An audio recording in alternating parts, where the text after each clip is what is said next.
Pada malam hari ini ya teman-teman juga pengamat olahraga, pengamat sepak bola. Udah tidak asing lagi Bung Gita Suwondo. Halo Boy. Selamat malam Bung. Selamat malam. Nah ini Erwin Fitriansyah. Bagi penggemar sepak bola, penggemar olahraga udah pasti tahu lah ya kan. Sering mengomentari, sering memberikan pendapat gitu kan. Terima kasih untuk kehadiran Anda berdua malam hari ini. Sebenarnya malam hari ini saya sebenarnya mau mengarah langsung ke persiapan timnas, tapi kok ada sesuatu yang harus saya bicarakan dengan dua pengamat olahraga ini, ya kan? Kalau reshuffle kabinet kemarin yang rame itu pasti dua. Pertama tuh ketika Menkyu baru, Iya betul. dan yang kedua ketika Menpora yang baru. Wah itu ini tunggu. Langsung tanggapan netizen itu kencang sekali kan ya, Mas Erwin ya, dan juga Bung Gita ya. Mungkin karena olahraga butuh Menkyu juga ya. Betul. Langsung viral gitu kan. Siapa dia? Terjawab sudah. Nah orangnya juga ternyata yang deket-deket kita juga. Yang sering kita omongin juga. Nah Bung Gita melihatnya seperti apa nih? Seorang Erick Thohir yang tadinya adalah BUMN, ketua PSSI, dipilih menjadi Menpora yang baru. Korelasinya seperti apa? Positif, negatif, menguntungkan, atau akan jadi PR banyak ini? Kalau apa ya, mengundang kontroversi, mengundang argumentasi pasti iya. Iya. Karena dilihat begini, waktu sebenarnya jabatan menteri kemudian menjabat sebagai ketua federasi, ketua PB itu nggak ada masalah. Kenapa? Nah, ya. Karena kan dulu Pak Azwar Anas juga seperti itu. Kemudian kalau kita lihat kemarin dia Menteri BUMN kan juga jadi ketua PSSI. Pak Agum juga. Pak Agum juga. Cuma sekarang permasalahannya adalah ini Menpora yang membawahi semua cabang-cabang olahraga. Apakah nantinya akan adil terhadap cabang olahraga yang lain? Itu kan yang ditakutkan. Betul. Tapi secara apa ya? Secara aturan kenegaraan sah-sah aja. Sah aja. Gitu, nggak ada. Kemudian kan orang bilang FIFA gimana? Pak Erick sendiri kan bilang ya kita lihat apa tanggapan FIFA. Tapi kemudian malamnya kan Gianni Infantino jelas bahwa dia mengatakan bahwa terima kasih Pak Erick yang sudah demikian berjasanya untuk sepak bola, memperkenalkan sepak bola sampai kemana-mana untuk sepak bola Indonesia, dan kemudian menganggap bahwa ini tugas yang berat tapi pasti akan bisa dijalani. Jadi sepertinya Gianni Infantino tidak mengharamkan hal-hal seperti ini. Jadi ya mau nggak mau ya harus diterima. Saat kalau masalah adil dan tidak adil ya dilihatnya nanti pada saat sudah menjalaninya. Kan kedepannya juga akan ada SEA Games. Apakah dia akan akan adil terhadap semua cabang olahraga juga nantinya pada saat pelaksananya nanti. Dan Pak Erick bukan orang pertama ya yang menjabat sebagai ketua federasi sepak bola dan juga menteri olahraga. Ada Qatar juga melakukannya. Arab Saudi sampai sekarang ya Qatar ya. Iya. Artinya kan Qatar dan Arab Saudi yang sudah apa ya? Seperti anak emasnya FIFA, mungkin aja kita jadi anak emasnya FIFA juga kan. Anak emas FIFA cabang Asia Tenggara. Cabang Asia Tenggara. Ya kayak seperti itu. Jadi kalau apakah akan menguntungkan masih dilihat ke depannya apakah akan menguntungkan atau tidak.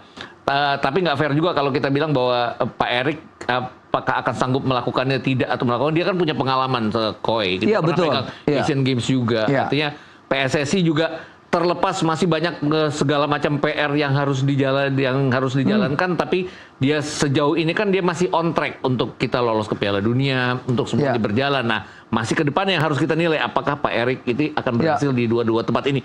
Akan sangat sulit karena kan pikirannya harus terbagi ke dua wilayah yang sama-sama disoroti oleh orang.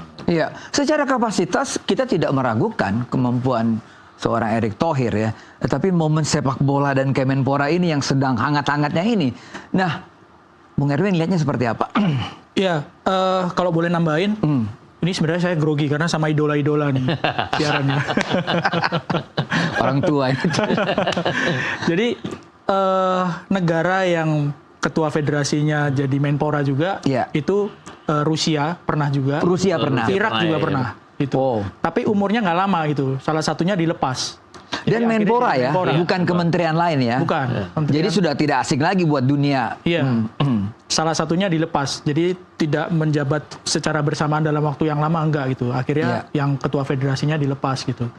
Nah, statuta FIFA nomor 15 itu nggak menjelaskan secara detail apakah boleh atau enggak. Tapi di situ dijelaskan bahwa kalau misalnya sepak bola federasi itu nggak boleh ada intervensi dari pemerintah. Jelas itu. Iya, itu jelas. Tapi itu kan nggak menunjuk pada nggak boleh jadi menteri olahraga sekaligus nggak ada itu. Gray area jadi. Iya, jadi gray area gitu. Cuman kan yang menjadi perlu diperhatikan adalah Menpora itu adalah kepanjangan tangan langsung dari pemerintah.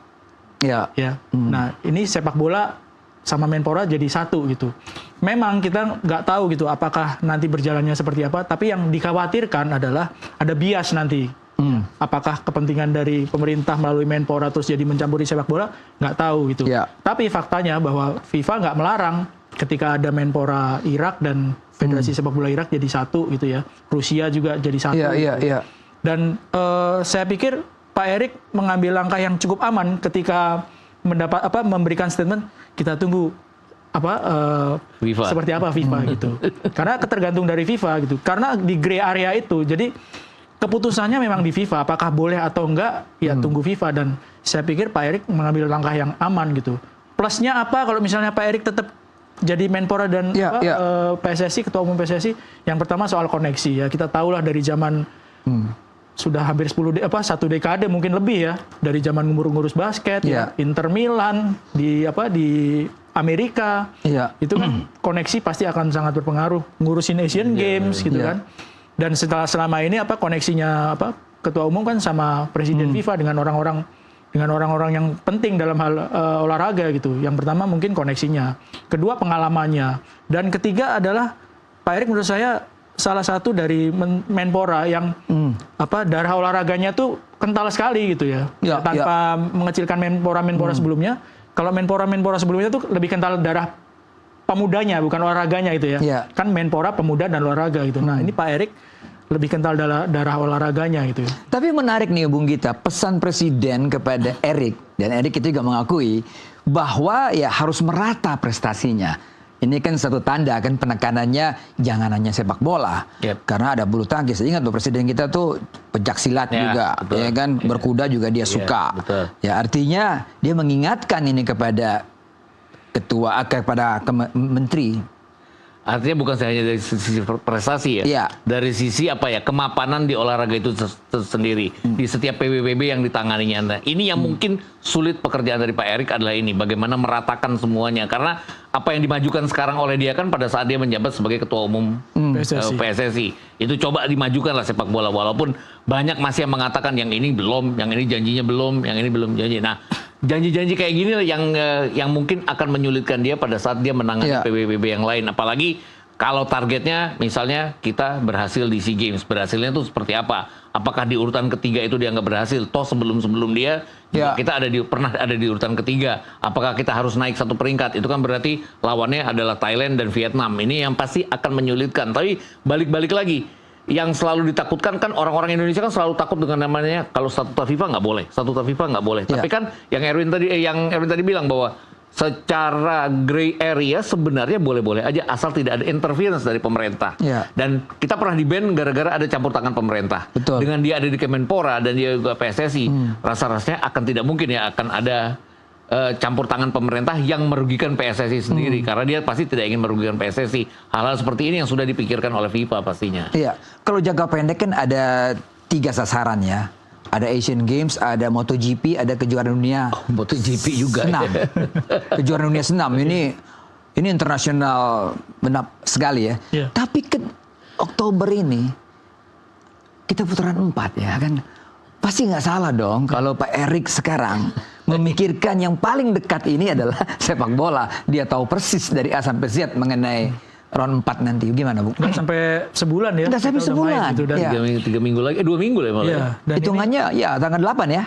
Dan ini pertaruhan yang besar sekali kan. Betul. Artinya kalau misalnya Indonesia lolos, wah namanya akan wangi sekali gitu ya.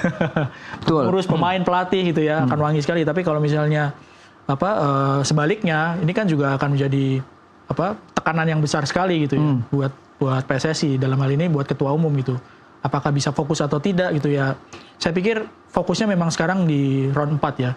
Karena memang ini yang paling penting buat PSSI dalam waktu yang dekat sekali. Dan ya setelah perjuangan yang cukup lama, ada turbulensi pergantian pelatih segala macam, banyak usaha untuk mendatangkan pemain-pemain yang diaspora, itu kan pertaruhan yang besar sekali gitu, now or never gitu. Betul. Berarti persiapan memang kita fokus ke sini ya. Iya. Bukan mengatakan bahwa MotoGP tidak penting ataupun SEA Games tidak penting. Tetapi di depan mata ini adalah satu persatu pasti satu ya. persatu. Setelah ini pasti ada under 17 yang nanti disorot juga. Iya. Baru SEA Games, kemudian ada gimnastik kejuaraan gimnastik dunia. Iya. Tapi masalahnya sekarang adalah di sepak bola sendiri kan sudah banyak sorotan. Mungkin karena apa ya? Cita-cita rakyat Indonesia semuanya main di Piala Dunia timnasnya. Walaupun sebenarnya target utamanya adalah lolos ke putaran ketiga awal-awalnya ya. Makin lama makin naik kan putaran keempat. Jadi saya cuma berpikir bahwa kita tuh udah di putaran keempat. Kalaupun gagal di putaran keempat kan sebenarnya targetnya sudah gitu loh. Cuman persoalannya sekarang Gak bisa seperti itu. Gak akan seperti itu. Gak akan semudah itu. Bahkan dengan adanya gunjang-gunjing pergantian pelatih kemarin, kalau masih pelatih yang lama mungkin akan dimaafkan tidak lolos ke putaran final Piala Dunia. Kalau ini sepertinya nggak dimaafkan. Kemarin aja baru pertandingan di mana mereka tidak dapat shot on target melawan Lebanon aja udah dicaci maki kan. Oke, kita akan masuk nanti menjurus sekarang ke menjelang putaran keempat setelah pariwara berikut ini. Tetaplah di Sportcast Nusantara TV.